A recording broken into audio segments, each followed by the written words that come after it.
What up, everybody? Welcome to the ESPN PRod Pod. This is the podcast that goes behind the scenes on the content you love, the people that create it, and everything in between. My name is Jon McLeod. I want to give a shout out, as always, to my amazing, fantastic producer, Kiki, who is absolutely loving and awesome in what she does. Today, we have a special Fab Five guest that will be running the show. You'll see her soon. Our intern, Katera, who is a beast in the game. And today is her birthday. So this is an awesome, awesome way just to have your birthday and hang out with us on the Prod Pod. Today, though, we get to talk to the Dominican Queen herself. She is one of the absolute beasts of this ESPN family. She's one of the youngest to do it. She has been tearing up the scene when it comes to 50-50, when it comes to hanging and lifting women up. She's one of the leaders in that space. She has phenomenal intelligence. You're about to learn some things. Get your notepads. I'm telling you right now, I got the book right here. I'm ready to write it down. Let's give it up for the beautiful, the awesome, the amazing Katy Fernandez. How are you, Katy? Well, I'm a lot better after this intro, John. I mean, I feel like I need to hang out with you a lot more because I leave feeling so blessed. Honestly, I know that everyone who tunes into this podcast is blessed listening to you. And of course, with the incredible production and Katera, whose birthday is today, in being part of the family. So thank you for having me. No, it's an absolute honor. We're excited to get straight into it because I want to learn, and we often dive into the stories of our guests, and your story is an incredible one. And the fact that you have achieved some things that a lot of people haven't achieved in the span of their career. So we're going to get into that. Before we jump into it, let's talk about your journey, to your professional journey to ESPN. And like, what is your job title? Like, what do you do and how do you do it? What's my actual job? That's a great question. So I lead a team. I'm blessed enough to lead a team that's titled Development and Integration, and I'm the director of the team. I report into Brian Lockhart, who's an incredible leader, and we work across everything that falls under Brian. So ESPN Plus original content, ESPN Films and 30 for 30, as well as special projects. And our job is from inception of the content idea coming into the pipeline to its production execution, coming to consumers and customers wherever they're seeing the content from. We're there. And our team, our goal is to really optimize, activate, and get people to understand when the content's coming out of the pipeline, what it is, and how we bring it to them. So we partner across the entire organization, from ad sales to marketing, editorial, social, and other teams, to really bring that to life. Oh, that's awesome. So you basically, all like the cool movies and things that you're like, your hands are in it, you're help building that ideas and building those things out, correct? We're a gateway then. So like, for example, for Man in the Arena, Tom Brady, when it comes into a platform, we're working right alongside Lindsay Ravegno's team and Tori Champagne and making sure that we understand what it is. And then from there, we brainstorm on how we want to activate other areas of the organization with leaders across those mediums to do that. So in the NFT space, for example, our team was responsible in pitching that after hearing a lot of the work that the innovation and corporate strategy team was doing in that space, and then figuring out creatively how to bring that to life. So making sure we're connecting the producing team to our innovation team, to Autograph, who was our conduit of NFT creations, and dropping them at the right time, maximizing the content and IP that we had already leveraged with Tom Brady or that didn't hit the show, and building momentum and scarcity towards those things. So that's just one example of the things we touched.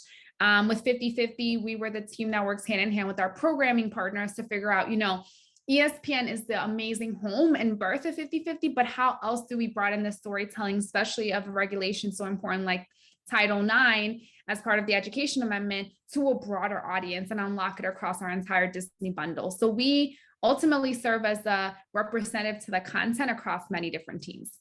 Let's go back for a second. When you think about how you were raised, let's go back. How was the way you were raised, how did that help you in becoming the awesome exec that you are now? I think that all of us have experiences that really form us into the people that we are and that we can't take for granted. There's teachers, there's parents, there's interactions that really cement the foundation of what you become and those that you're able to bless. And I would just say, you know, I would come from a long lineage of strong women. Listen, like my grandma didn't go to school past the 3rd grade, but she is probably the smartest person I know. And the way she serves her community and that way that she is able to forward think about ways to help those around her or to maximize the gifts and the skills that she was given is something that definitely trickled into my mom, who was a single mom of 2, you know, in her early 20s, brought us to the States without really having anything and made a way for both my sister and I to be able to get through college, not have to pay for it, both get master's degrees.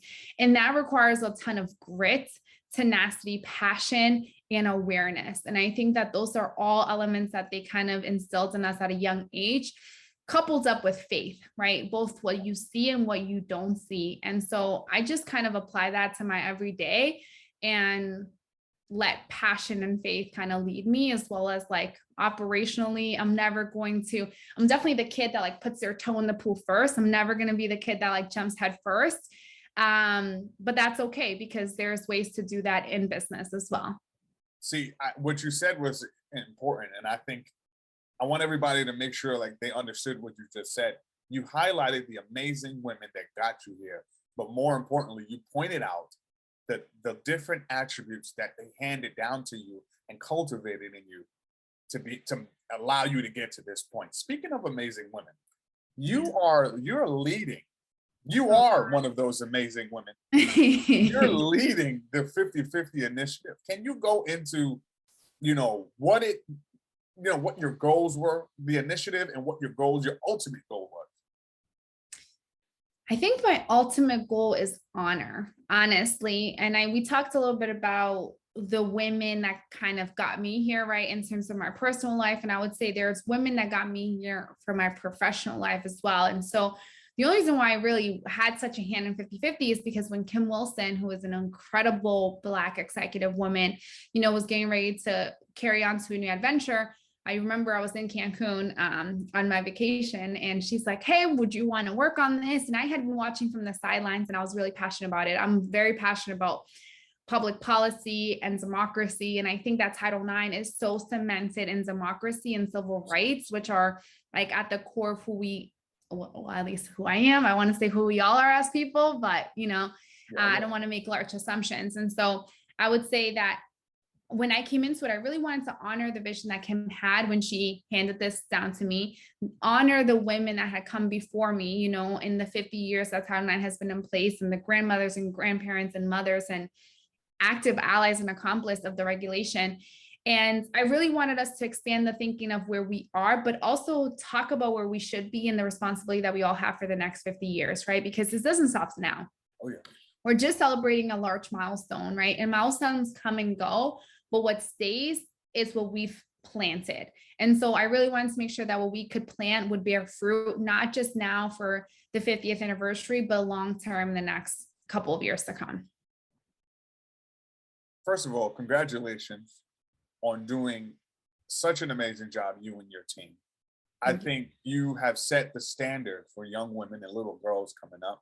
If there was a message that you can give to young women, what would it be? After everything that you've gone through and all the fights that you have come out, some unscathed, some with some scars, but learned a lot more. Can you speak to young women that are coming up in the game, that are trying to find their place? Absolutely. Well, there's two things, right? One is you lead from where you are, which is something that I had a mentor, Kevin Meredith, really talk to me and cement in me very, very early in my time here at ESPN and Disney. And we all have a responsibility to act and behave and put forth the world in which we want to live in, right? Like no one else is going to do it for us. God is looking at us. He put us here, right? But he's looking at us to do the work, right? He provides the wood, we built the table sort of situation. So I think that I would just encourage everybody to understand what they have. Everybody's unique in their own way. We all possess gifts within ourselves that make us as special as we are. And that's why we hear our parents or people that love us tell us how amazing we are. So first of all, understand the responsibility that you have and how you can make this world a better place, every situation a better place, just by being an asset. You don't have to sell yourself. You just have to serve. Because here's the thing, we've gotten lost in like the selling of ourselves, especially with social media. I'm not really someone who's hip on social media. I've actually been told I'm quite uncool on social media, but what I pride myself in being cool at is serving. I don't mind what we're doing. I know that I'm going to be a great teammate, pick up the baton, look at other ways, figure out how I can be a better teammate, figure out how I could be a better employee, figure out how I could be a better daughter, sister, friend, colleague, insert the word there. I'm constantly thinking of ways that I could be better in that sense for them and for those around me and for the world that I want to see. 2 is we win and lose together, right? So one of the biggest successes I've had in my career is being able to do amazing things with Celia Boza, who is also an incredible woman of color here at the organization. Yeah. And so I would just say, look for those around you as well and how you can support one another, be there for one another, you know, telling your friends, like I think Jon, and I don't know if I ever said this to you, but I've seen you do it twice now. You've been at the Black Sports Business Symposium, and even the way that you intro this event, you have a call within you that captivates people and has them actively listen to what you say, because you bring such an incredible energy and light to the situation and to wherever event or podcast or element you're hosting, even if it's just a meeting, and that has tremendous responsibility. So calling those things out in other people and amplifying them is key. I appreciate that so much. And, you know, in this life journey, I want everyone that's listening to understand that it's going to take the ups and downs. And, you know, we didn't get into it, but it'll be my final question to you here. And when you think about the failures that you learn from, what are some of the toughest lessons you learned in your rise, in your executive rise? If you have achieved an incredible amount, and you're, you know, it blows my mind when I start to think about the amount that you have achieved in the time span in which you achieved it, but more importantly, how much faith other execs and teams have in you. That you don't wake up with that. You work for that. So final question from me before I get Katara in here. Can you talk about the failures that made you a better professional, a better winner?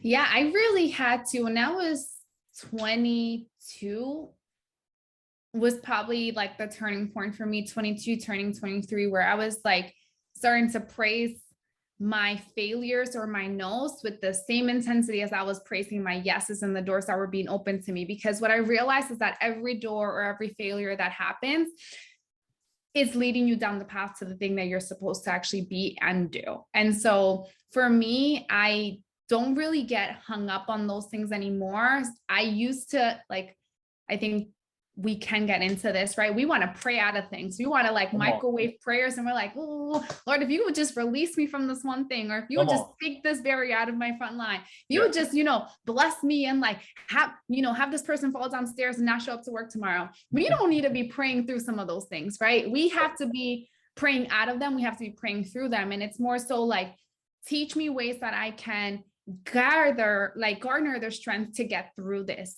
Showcase to me or reveal to me the learning here, so I don't make this mistake 20 years from now. Because if you rush out of certain situations or out of certain things, you're missing the lesson, and you're going to be just repeating that same mistake for 20 years down the line in your career, in your personal life, in your friendships, whatever it might be. And so I would just say I've gotten really comfortable with being uncomfortable, and with others being uncomfortable with me as well. Right. And I think that that's something that you've talked a little bit about, because I've been in spaces and places at a young age and or trusted by leaders to do certain things. It's come with me having to say things that either were going to make others feel uncomfortable or that they were going to have to trust. And I know that that comes with you honoring their space and acknowledging what is and trying to guide us to what you believe could be, or even just at least pilot it.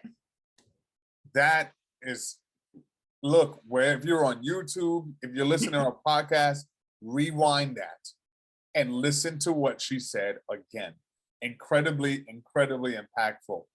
Learning from your mistakes is literally the key to success. And it's not racking up the wins. It's learning from the rack of losses that you have. Now it's time for the Fab Five. So thank you for being with us today, Kati. We're just going to do the Fab Five. It's just 5 short questions. You can answer however you want to. And So, if you're ready, I'm ready. let's do it. Let's do it. So did you play any sports growing up? I did. So listen, it is true what they say about Dominican people. We are born with a baseball and a bat in our hands. I'm not gonna lie. I mean, part of it, I blame it on that there are not that many fields there. There's either basketball or baseball really accessible to you. Both really low barrier of entry from an economics perspective. So I would say growing up, I played baseball with a bunch of boys. And then when I came here to the States in high school, I played varsity volleyball, varsity basketball, and I did try out for the boys varsity baseball team, played with them for a year or two. Did not play in college though. So I always wonder, I'm like, can you say you were an athlete before college? You know? I do the same things. It's okay. It's okay.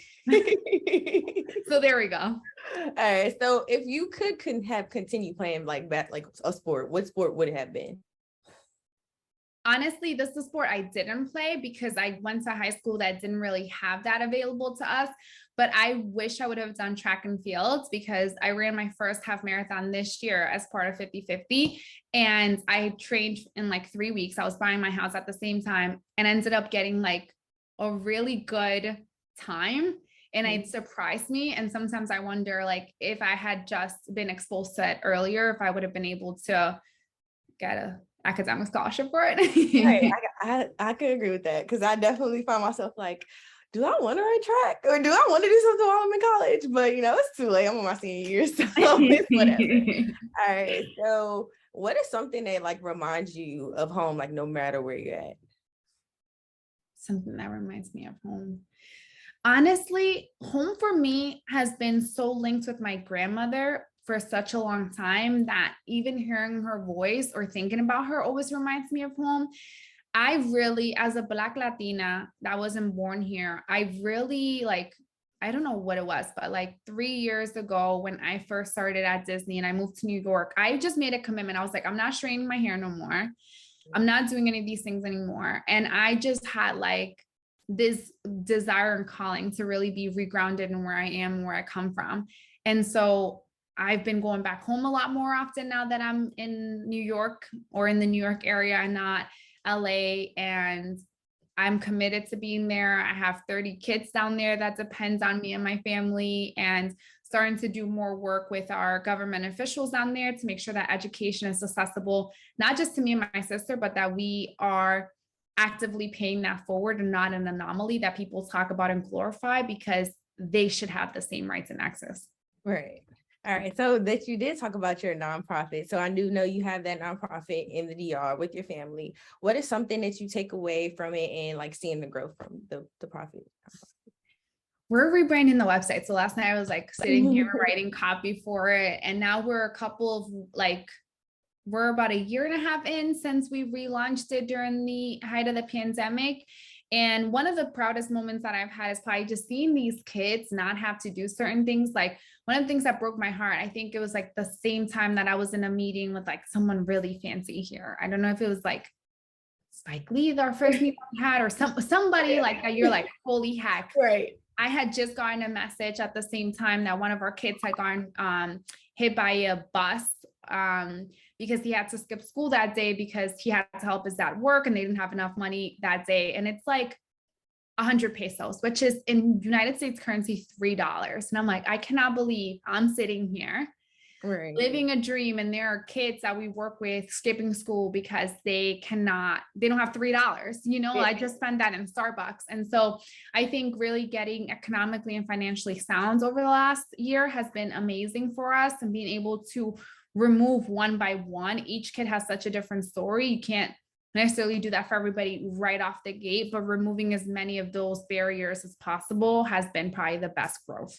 it's called Lazos al Futuro, which is ties to the future. And so Lazos is literally rope, futuro is future. And so I would just say, you know, so much of who we are is grounded in what the future could look like and our responsibility to get them there. And so, yeah, the organization, you know, one of the things that we've been telling the kids, and I try to tell myself, is change begins with us. And so we hope that that's how they feel.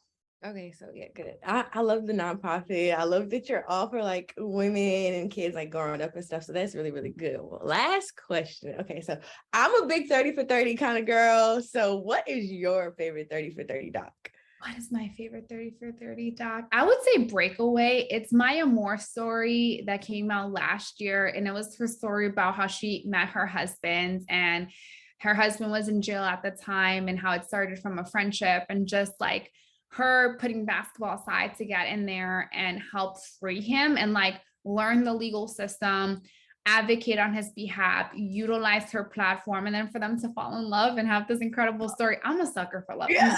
It's okay. Me too. Sometimes I actually are, but it's okay. Her story, I think like Maya Moore needs to be a household name. I truly believe that. So many women, especially women of color, don't get that attribution, and like we need to do that and honor them while they're here with us, not when they are no longer at the peak of their career or with us. Okay. All right. Thank you, Kasi, so much. You made my birthday, so that's great. I'm so honored that I could spend my birthday with you. I feel like we're gonna have to one-on-one after this, really talk about your year coming up close. We could. I would definitely love that. So I'm gonna pass it back to Jon. Listen, Kati, thank you so much. It has been an absolute honor having a conversation with you. And I will say this, and I mean it from the bottom of my heart, you are an incredible inspiration in all that you've done, all that you do, and all that you will continue to do. So I'm grateful, I'm thankful for myself, for my producer, Kiki, and the intern 24, aka Katera. Thank you, Kati. We appreciate you. This is the ESPN PRod Pod. Make sure you like, comment, and subscribe. Share with everybody. And wherever you download and get your podcast, make sure you drop down and listen. Thanks.